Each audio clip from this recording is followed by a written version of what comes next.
Hi and welcome to Converting Metric Units. Just before we start, a quick reminder that there is a notes jotter available for this video. Just check the description below for a download link and you can work along with me as we go through the video. So just to begin with, I'm just going to talk about some prefixes that are used within metric units because they always mean the same thing. If you see the word milli at the start of a unit, it means 1,000th of. So you may have heard of millimeters. That means 1,000th of a meter. Centi means 100th of. So a centimeter is 100th of a meter. The word kilo at the start of a word will mean that there are 1,000 of them. So kilometer means 1,000 meters. Let's have a look at what that does in terms of a conversion. Well, if we're dealing with length, we start at the bottom with millimeters being the smallest unit that we'll use, going up to centimeters, and then up to meters, and then up to kilometers. And what you'll find is that there are 10 millimeters in a centimeter. So if there are 10 millimeters in a centimeter, if you know the length in millimeters, we divide by 10 to make centimeters. Centimeters, there are 100 centimeters in a meter, and therefore if we want to turn centimeters into meters, we'll divide by 100. And there are 1,000 meters in a kilometer, and so we want to turn meters into kilometers, we will divide by 1,000. Now all we're going to look at the bottom is that if we are going in the opposite direction, if we're going from a large unit to a smaller unit, we will multiply because we'll have more of them. So let's see if we can use those skills here in the questions. So we've got 50 centimeters equals something meters. Well, I'm trying to turn from centimeters to meters, and therefore because there are 100 centimeters in a meter, I'm going to divide by 100. And so 50 divided by 100 will be 0.5.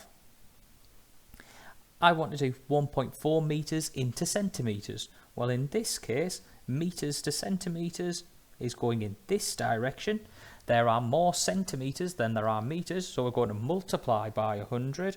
1.4 meters, well, if I multiply by 100, I will get 140. 23 millimeters to centimeters. Well, millimeters to centimeters, there are more millimeters than centimeters. We're going to divide it by 10, and so 23 divided by 10 would be 2.3. 3.4 kilometers into meters. Well, kilometers are the larger unit, so to turn into meters, I want to multiply by 1,000, so that's going to be 3,400. 902 centimeters into meters. Now, if I was going centimeters into meters, I'm starting at a smaller unit and going to a larger unit. Therefore, I'm going to divide. So I'm going to divide by 100. Well, if I divide by 100 there, there's going to be a decimal point straight after the 9. So it'll be 9.02. And then 1,800 meters into kilometers. So again, I'm starting at the smaller unit, converting to the larger unit. So I'm going to be dividing. 1,800 divided by 1,000 will be 1.8. Now the two questions that I've placed off to the side here, these are a little challenge because these are non-consecutive units. We're going from meters to millimeters, which is actually a double jump, meters to millimeters, and we're going from kilometers to centimeters, which again, kilometers to centimeters would be a double jump. So in the first one, meters to millimeters, if I want to turn meters into millimeters, we've got two options. We can think about the fact that milli means 1,000th, and therefore we need to think about 1,000, or we can take two stages. We can turn the meters into centimeters first, and then into millimeters. If I turned them into centimeters first, well, I would get 130 centimeters, because that would be multiplying by 100. If I wanted to turn that into millimeters, well, I would need to times by 10 again, and so I get 1,300 millimeters, or as we said, 1,000 times. From kilometers to centimeters, well, if I wanted to turn 2.4 kilometers first of all into meters, I would times by 1,000, and so that is going to be 2,400 metres. If I need to turn the metres into centimetres, well, I need to multiply by 100. And so we actually end up with 240000.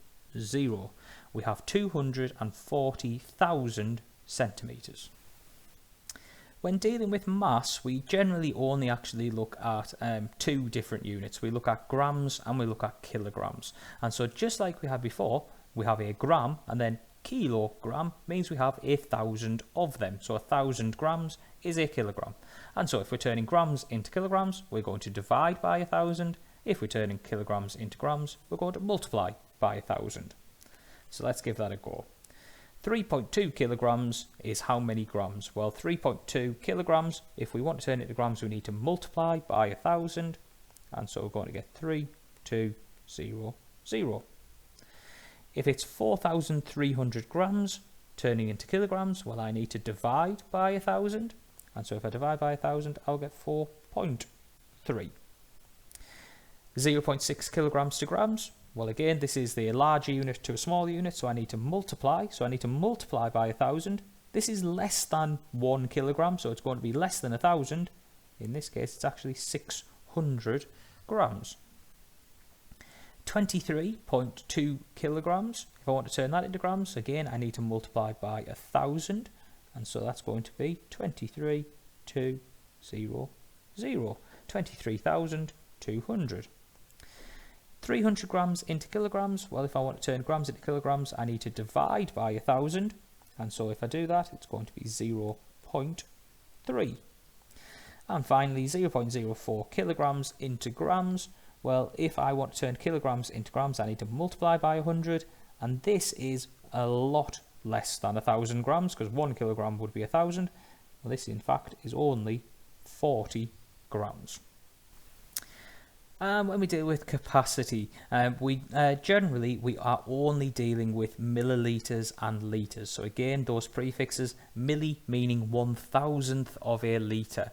Occasionally, you may come across centilitres, and that is often in science. And all you need to think about there is if you are dealing with centilitres, well, it is the same as when we were dealing with millimetres and centimetres. Millilitres to centilitres would be divide by 10, centilitres to millilitres would be times by 10, and the same here, going between centilitres and litres. To turn centilitres into litres, you would divide by 100, and to turn litres into centilitres, you would multiply by 100. But generally within maths, we are only dealing with the millilitres and litres. So let's have a quick look. 8 litres into millilitres. So we're starting at the large unit and making it into the smaller unit, meaning we must multiply by 1,000, and in this case that would be 8,000.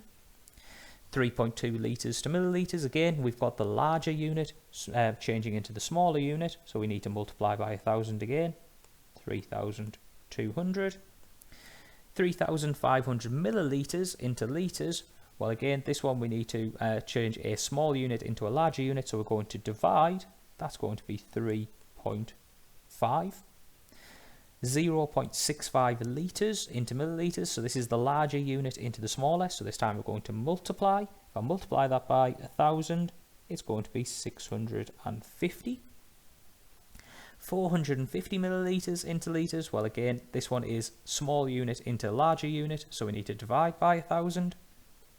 0.45. And 1,200 millilitres into litres, so the small unit into the larger unit, so we need to divide it. It's going to be 1.2. The two questions I've put off to the side, well, these are using centilitres, so it is just remembering that there is occasionally a conversion we need to use here. So centilitres to millilitres, just like with centimetres and millimetres, to turn centilitres into millilitres, we need to multiply by 10, and so that's going to be 40 millilitres. And 3 litres to centilitres, well, that is going to be multiplying by 100, and so 3 litres would be 300 centilitres. And so we end with the exam question. It was the Edexcel paper in November 2017. It was on Foundation Paper 3. From that, you can just tell this is a calculator question, so we may need a calculator later on within it. So it says, Tice has a large bottle of shampoo. There are 2 litres of shampoo in the large bottle. Tice also has some empty small bottles. Each small bottle can be completely filled with 150 millilitres of shampoo. How many small bottles can be completely filled with shampoo from the large bottle? So within this, we will see we've got one item being named in litres and we have one being named in millilitres. Now, whenever you see this in a question, it is an indication that you probably want to convert them both to the same units, because it's much easier to deal with 2 different items in the same units. And so in this case, what I'm going to look at is the 2 litres of shampoo. I need to turn that into millilitres. So how do I do that? Well, I multiply by 1,000. And so what they have is 2,000 millilitres of shampoo. So if we want to find out how many bottles we can fill, we need to see how many times would 150 actually fit into 2,000. And so if we're looking at how many times something fits in, we are doing a division. And so this one will be 2,000 divided by 150.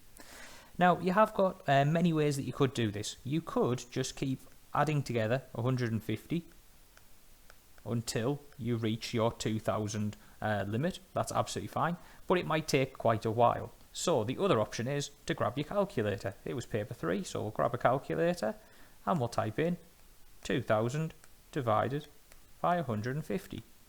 And it comes out at 13.3 recurring. Now, is that the answer to the question? How many small bottles can be completely filled with shampoo from the large bottle? Well, it's this word here which is very important. Completely filled. What this is saying is that I can fit in 13 full bottles. And then the 0.3 recurring at the end means there's a bit left over. And so all we are actually interested in is the 13. Now, sometimes here people will round this value up and say that it's actually 14 bottles, but 14 bottles would not be fully filled.